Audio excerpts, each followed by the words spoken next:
Here at Explorer Park, the trails for the race course are great. It's super twisty, super rooty, very classic East Coast riding.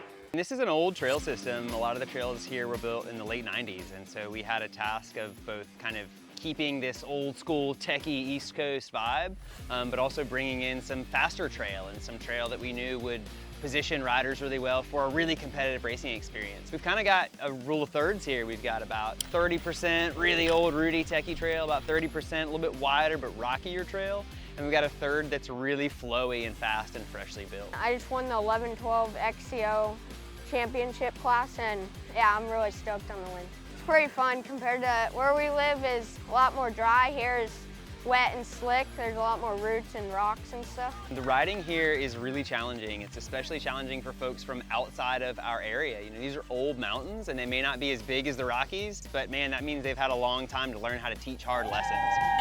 I love putting on events because it just brings our community together.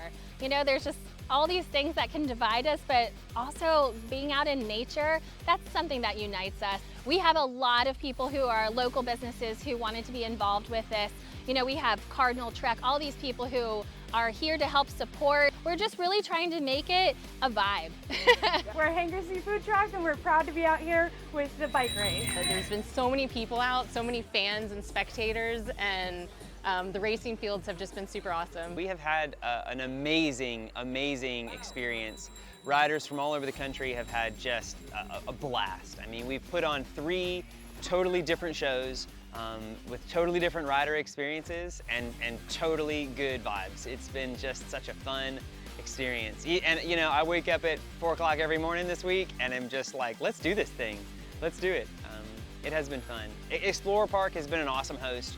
We have seen these trails reinvigorated in a way that is really meaningful. Like I said, they're older trails. They're trails that I grew up learning to ride on, and seeing them now being competed on for a national championship is like a dream come true.